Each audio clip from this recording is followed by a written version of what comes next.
అందరికీ నమస్కారం. ముందుగా శ్రీమాత్రే నమః, శ్రీ గురుభ్యో నమః. గంగాధర్ వాస్తు జ్యోతిష్యాల యూట్యూబ్ ఛానల్కి స్వాగతం అండి. మనం ఈరోజు వాస్తులో చర్చించుకునే టాపిక్ ఏంటంటే శంకుస్థాపన ప్రయోజనం ఏమిటి, శంకుస్థాపన ఎక్కడ చేయాలి, మన నూతన గృహానికి శంకుస్థాపన అనేది మనం చేస్తూ ఉంటాం. అసలు ప్రయోజనం ఏమిటి, దానివల్ల ప్రయోజనం ఏంటి, ఎందుకు చేయాలి, మనం నూతనంగా అంటే కొత్త ఇల్లు కట్టే వాటికి శంకుస్థాపన అసలు ఎందుకు చేయాలి, దానివల్ల ప్రయోజనం ఏంటి ఈరోజు తెలుసుకుందామండి. ముందుగా మనం ఒకసారి శంకుని చూద్దాం, అది ఎలా ఉంటుందో ఇప్పుడు మీకు చూపిస్తాను.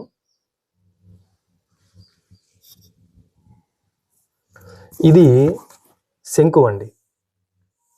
మనం నూతన గృహానికి శంకుస్థాపన చేసే శంకు ఇలా ఉంటుందన్నమాట.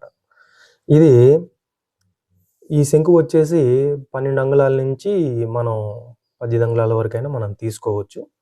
అయితే ఈ శంకుని, ఈ 12 అంగుళాల హైట్ ఉన్న ఈ శంకుని 3 భాగాలు చేస్తే, ఇట్లా ఈ హైట్ని 3 భాగాలు ఇలా చేస్తే కింద ఉన్న భాగం ఈ చతురస్రాకారం అంటే 4 భుజాలు చూడండి, 4 భుజాలు అన్నమాట. ఇది మధ్యలో ఈ భాగం వచ్చేసి 8 భుజాలు ఉండాలి, 8 భుజాలు. పైన ఈ భాగం వచ్చేసేటప్పటికి పిరమిడ్ షేప్ ఆకారం రౌండ్గా ఇలా సూచిమోనాకారంగా పైకి వచ్చేలోపు సూచిమోనాకారంగా రావాలన్నమాట. ఇది శంకు. ఇది వేరే వాళ్ళు ఒకళ్ళు అడిగితే వాళ్ళ కోసం నేను తయారు చేయించాను అనమాట. అందుకని చెప్పేసి ఇది శంకు. ఇక ఇది మనం చెక్కని తీసుకొచ్చి నీట్గా రెడీ చేయించి పెట్టాం. ఇంకా దీనికి ఫినిషింగ్ అట్లా ఏం లేదు, జస్ట్ నార్మల్గా రియల్గా ఉన్న శంకు ఇదనమాట. ఇది అయితే ఇప్పుడు మనం శంకు స్థాపన ప్రయోజనం ఏమిటి ఇప్పుడు తెలుసుకుందాం మనం. అయితే ఇప్పుడు మనం చూపించాం కదా శంకు, ఈ శంకుకి ఈ సూచిమోన ఆకారంగా ఉన్న ఏ వస్తువుకైనా సరే శక్తిని గ్రహించేదిగా ఉంటుందన్నమాట. అంటే ఇప్పుడు ఈ శంకు మనకి చాలా చోట్ల ఈజిప్ట్లలో కూడా చూసారా, పిరమిడ్లు అని చెప్పేసి ధ్యాన మందిరాలలో వేస్తూ ఉంటారు. ఇవేంటంటే ఈ షేప్లో ఉన్నవి ప్రకృతిలో ఉన్న శక్తిని గ్రహిస్తుందన్నమాట. గ్రహించే శక్తి వీటికి ఉంటుంది. అట్లా ప్రకృతిలో ప్రాణశక్తిని గ్రహించే శక్తి ఈ శంకుకు ఉంటుందన్నమాట. అట్లా ప్రకృతిలో గ్రహించిన ప్రాణశక్తిని గృహాంతరం మొత్తానికి చేరవేసే శక్తి ఈ శంకుకు ఉన్నదన్నమాట. అయితే అనంత శక్తి సంపన్నుడైన సూర్యుడు సహస్రకిరణ ప్రభావాన్ని కూడా తనలోనికి ఆహ్వానిస్తుందన్నమాట. అలా ఆహ్వానించిన దాని గృహ గర్భాంతరం మొత్తానికి చేరవేస్తుంది. ఆ సహస్రకిరణ ప్రభావాన్ని చేరవేసినప్పుడు, ఆ శక్తి మొత్తాన్ని గృహ గర్భాంతరానికి చేరవేసినప్పుడు ఆ ఇల్లు శక్తివంతమైపోతుందన్నమాట. అంటే సూర్యకిరణాలు, మనం మార్నింగ్ పూట సూర్యకిరణాలు ఎంత శక్తివంతమైన మీకు తెలుసు కదా. సూర్యకిరణాలే కిరణజన్య మానవ జీవన మనుగడికి సూర్యుడు ఎంతో ప్రాముఖ్యత ఉందన్నమాట. అయితే మొక్కలల్లో కూడా కిరణజన్య సంయోగ ప్రక్రియ అనేది సూర్యుని కిరణ ప్రభావాల నుంచి జరుగుతుంది. కాబట్టి మార్నింగ్ టైంలో కూడా మనం వాకింగ్ చేసే టైంలో కూడా సూర్యకిరణాలు మన మీద పడితే విటమిన్ డి కూడా మనకు వస్తుంది. అట్లా సూర్యకిరణ ప్రభావాన్ని గ్రహించిన శక్తిని కూడా గృహ గర్భాంతరం మొత్తానికి చేరవేసే శక్తి ఈ శంకుకు ఉన్నదన్నమాట. అయితే ఈ శంకువు మణిపూరక చక్రం ఉన్న ప్రదేశం, నాభి ప్రదేశం, వాస్తు పురుషుని నాభి ప్రదేశంలో ఉండటం వలన ఆ గృహ గర్భాంతర మానవ శరీరానికి కావాల్సిన శక్తి మొత్తాన్ని, ఆ ప్రకృతిలో ఉన్న ప్రాణశక్తిని గ్రహించిన శక్తిని, ఆ శక్తి మొత్తాన్ని కూడా మానవ శరీరానికి అందిస్తుందన్నమాట. అది ఎలాగంటే, ఇప్పుడు తల్లి గర్భంలో ఉన్న శిశువుకి ఆహారం ఎలా అందుతుంది, నాభినాళం ద్వారా. నాభి స్థానం అంటే మణిపూరక చక్రం ఉన్న ప్రదేశం. మణిపూరక చక్రం ఎక్కడ ఉంటుంది, నాభి ప్రదేశంలో ఉంటుంది కాబట్టి. అయితే తల్లి గర్భంలో ఉన్న శిశువుకి నాభినాళం ద్వారా ఆహారం ఎలాగైతే అందుతుందో, అదేవిధంగా ప్రకృతిలో ఉన్న శక్తిని మొత్తాన్ని గ్రహించి మణిపూరక చక్రం ఉన్న వాస్తు పురుషుని నాభి ప్రదేశంలో ఉండడం వల్ల ఆ శక్తి మొత్తాన్ని ఆ ఇంట్లో ఉన్న వాళ్ళకి అందిస్తుందన్నమాట. దీనివలన ఆ ఇంట్లో ఉన్న వాళ్ళందరూ ఆయురారోగ్యాలతో సంతోషాలతో ఉంటారన్నమాట.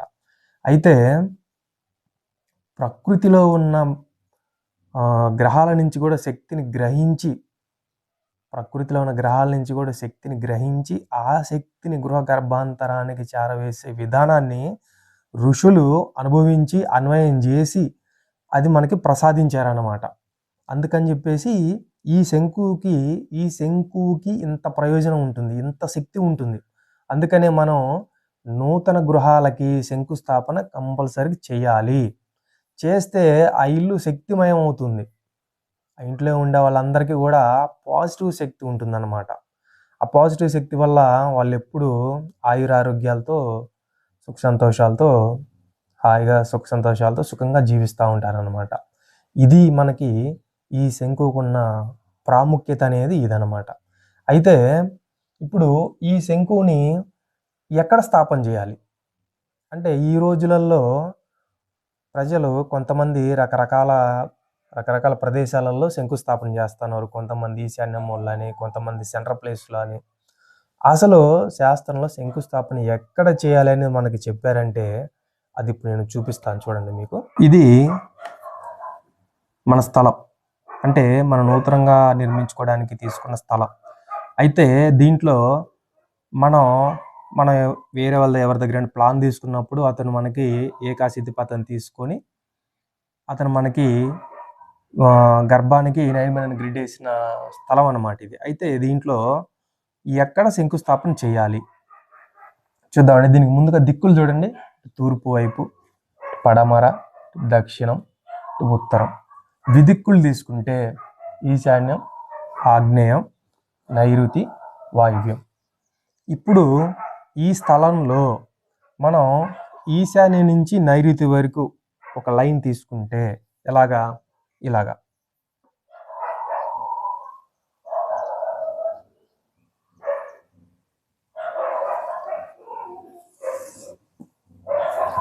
ఈ లైన్ తీసుకుంటే ఈశాన్యం నుంచి నైరుతి వరకు ఇట్లా ఒక లైన్ తీసుకుంటే ఈశాన్యం నుంచి ఈ లైన్ మొత్తం నైరుతి వరకు ఉన్న ఈ లైన్ మొత్తాన్ని 28 భాగాలు చేసుకోవాలి. 28 భాగాలు చేసుకొని ఈశాన్యం నుంచి నైరుతి వరకు ఇటు వచ్చేసి ఒక 17 భాగాలు ఇటు వదిలేయాలి. ఈ నైరుతి మూల నుంచి ఈశాన్యం ఈ లైన్లో ఇటు వచ్చేసి ఒక 10 భాగాలు ఇటువైపు వదిలేయాలి. 10 + 17 27 భాగాలు అయినాయి కదా. మనం ఎన్ని భాగాలు చేసుకోమని చెప్పాం? 28 భాగాలు. అంటే ఇంకొక భాగం మిగిలింది. ఆ మిగిలిన భాగం ప్లేసే ఇదన్నమాట.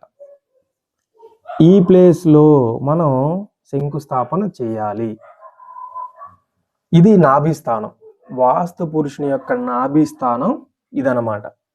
ఇక్కడ మనకి అసలు శంకుస్థాపన చేయాల్సిన ప్రదేశమే ఇది.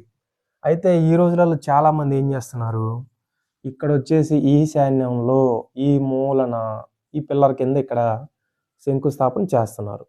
ఇది తప్పు. ఇంకొంతమంది ఎక్కడ చేస్తున్నారంటే, ఇప్పుడు ఈ స్థలానికి సెంటర్ తీసుకుంటే ఇట్లా సెంటర్ లైన్ అనుకోండి. ఇది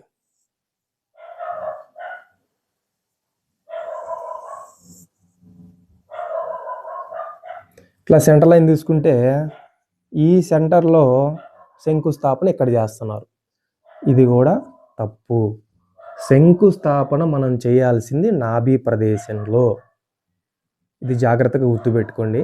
మనం ప్లాన్ ఇచ్చినప్పుడు అంటే కొంతమంది ఇప్పుడు వేరే వాళ్ళు కూడా కాల్ చేసి అడుగుతూ ఉన్నారు, సార్ ఇక్కడ శంకుస్థాపన ఎక్కడ చేయాలి కరెక్ట్గా మాకు ఒకసారి చెప్పండి అని చెప్పేసి. మనకి కొన్ని కారణాల వల్ల వీడియోలు కొంచెం లేట్ అయినాయండి. మనం చూద్దాము. ఇక్కడ ఈ సెంటర్ ప్రదేశంలో కొంతమంది చేస్తున్నారు, కొంతమంది ఈశాన్యంలో పిల్లర్ కింద చేస్తున్నారు. వీళ్ళు ఒక విషయం గుర్తుపెట్టుకోవాలి. ఈశాన్యంలో పిల్లర్ కింద ఆ పుట్టింగ్లు అంటే అక్కడ చేసేటప్పుడు అక్కడ ఐరన్ మ్యాట్ అవన్నీ వస్తాయి కదా, కాంక్రీట్, అక్కడ వేసేటప్పుడు అక్కడ ఈ శంకుస్థాపన చేస్తే అక్కడ ఆ పిల్లర్ కూడా స్ట్రెంత్ తగ్గుతుంది. అసలు చేయాల్సిన ప్రదేశం అది కాదు, ప్లస్ స్ట్రెంత్ తగ్గుతుంది. ఈ పాయింట్ ఒకటి గమనించాలి. రెండోది, కొంతమంది చాలా వరకు సెంటర్ ప్రదేశంలో చేస్తున్నారు. మనం కొంతమందికి ప్లాన్ ఇచ్చినా సరే వాళ్ళకి ఎక్కడ వస్తుంది నాభి స్థానం, శంకుస్థాపన చేయాల్సిన ప్రదేశ ప్లాన్ చోట వస్తుంది. ఇక్కడ మనం చెప్పినా కూడా కొంతమందికి మేస్తులకు అర్థం కాకపోవడం వల్ల వాళ్ళు ఏం చేస్తున్నారంటే, మనం ప్లాన్ ఇచ్చి వచ్చిన తర్వాత వాళ్ళు మళ్ళీ ఇదే సెంటర్ ప్లేస్లో వాళ్ళు శంకుస్థాపన చేస్తున్నారండి. ఇది నాభి ప్లేస్, ఒరిజినల్గా నాభి ప్లేస్. నాభి స్థానం అయితే ఇది, శంకుస్థాపన చేయాల్సిన నాభి స్థానం ఇదన్నమాట. ఇది ఈ వీడియో కనుక మీకు నచ్చితే లైక్ చేయండి, షేర్ చేయండి. మనం నెక్స్ట్ ఇంకో వీడియోలో ఇంకో టాపిక్తో మళ్ళీ కలుద్దామండి. అంతవరకు సెలవు. జై శ్రీరామ్.